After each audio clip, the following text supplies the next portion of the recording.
ඉතින් ඔයාගේ පේපරේ හරි ටියුට් එකේ හරි අනිවාර්යෙන් මේ වගේ රූපයක් ඇඳලා මෙන්න මේ ඍජුකෝණාශ්‍රය කියන්නේ මම මෙතන AB කියලා පාදයක් අරන් තියෙනවනේ. මේ AB පාදයේ දිග දීලා ඇති මොකක් හරි යම් කිසි දිගක්. ඊට පස්සේ මේ ත්‍රිකෝණයේ වර්ගඵලය ACD කියන ත්‍රිකෝණයේ වර්ගඵලය හොයාගන්න පුළුවන් විදිහට දත්ත ටික දීලා ඇති. හරිද? ඒ කියන්නේ ලම්බ උසයි ආධාරක පාදයයි. හරිද? දැන් මම මෙතන අරන් තියෙන්නේ සමපාද ත්‍රිකෝණයක් ලම්බ උස H වෙච්ච ආධාරක පාදයේ කියන්නේ එක පාදයක දිග මම අරන් තියෙනවා L කියලා. මේ A කියලා. ඊට පස්සේ මේක උස ඒ කියන්නේ මේ ඍජුකෝණාශ්‍රය AB පාදයේ උස මම අරන් තියෙනවා L කියලා. ඕනිම ඝන වස්තුවක අපිට පරිමාව හොයන්න සූත්‍රයක් වගේ ඉගෙනගෙන ඇති. ඒ තමයි මේ පරිමාව සමාන හරස්කඩ වර්ගඵලය ගුණ කිරීම ලම්බ උස. මේකෙන් ඊට පස්සේ අපි ව්‍යුත්පන්න කරගන්නවා එක එක කියන්නේ ඝන වස්තුවට එක එක සූත්‍ර. ඍජුකෝණාශ්‍රය ගත්තොත් එහෙම අපි කියනවා මේ තියෙන ඍජුකෝණාශ්‍රය මේ පාදේ A නම් මේක B නම් අපි ගමුකෝ මේක C කියලා.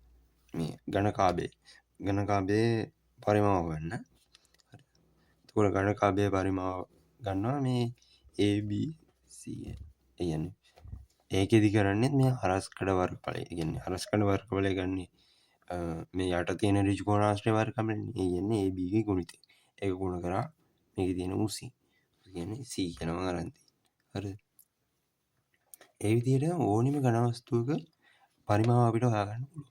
කියන්නේ සූත්‍රය ආයාසයෙන් මතක තියාගන්න අවශ්‍යතාවයක් නැහැ.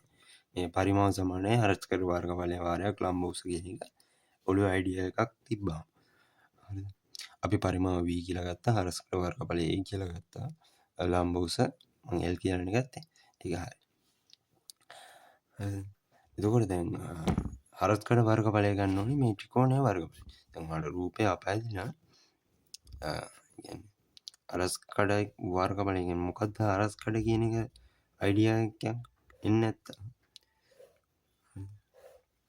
මම මේ අඳින රූපේ දිහා පොඩ්ඩක් බලන්න. මම ඕකම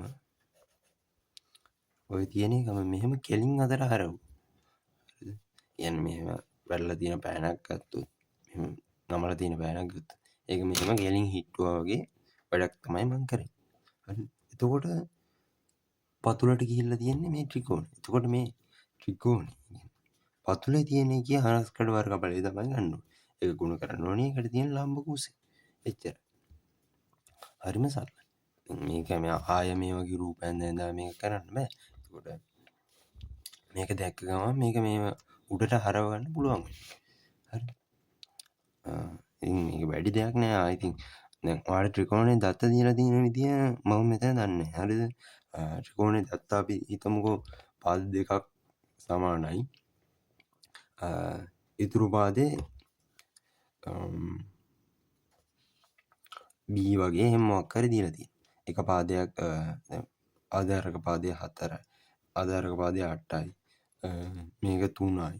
ඊට පස්සේ ලම්බ කුස දීලා නැහැ. එතකොට ත්‍රිකෝණයේ හරස්කඩ වර්ගඵලය හොයාගන්න විදියක් නැහැ. එතකොට ඔයා එතන පයිතගරස් දාලා අනිවාර්යෙන් ත්‍රිකෝණයේ හරස්කඩ වර්ගඵලය හොයාගන්න ඉන්න.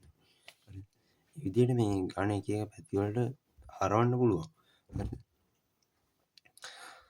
ඉතින් ඔහොම තමයි ඕනිම වස්තුවක පරිමාව හොයද්දී මේ ක්‍රමයේ ඔයාගේ ඔළුවේ අයිඩියා එකක් තිබ්බනම් මේ හරස්කඩ වර්ගඵලය ලම්බ උසෙන් උණ කරා නම් හරි කියන එක එතකොට ගණ හදාගන්න ඉසි වෙනවා.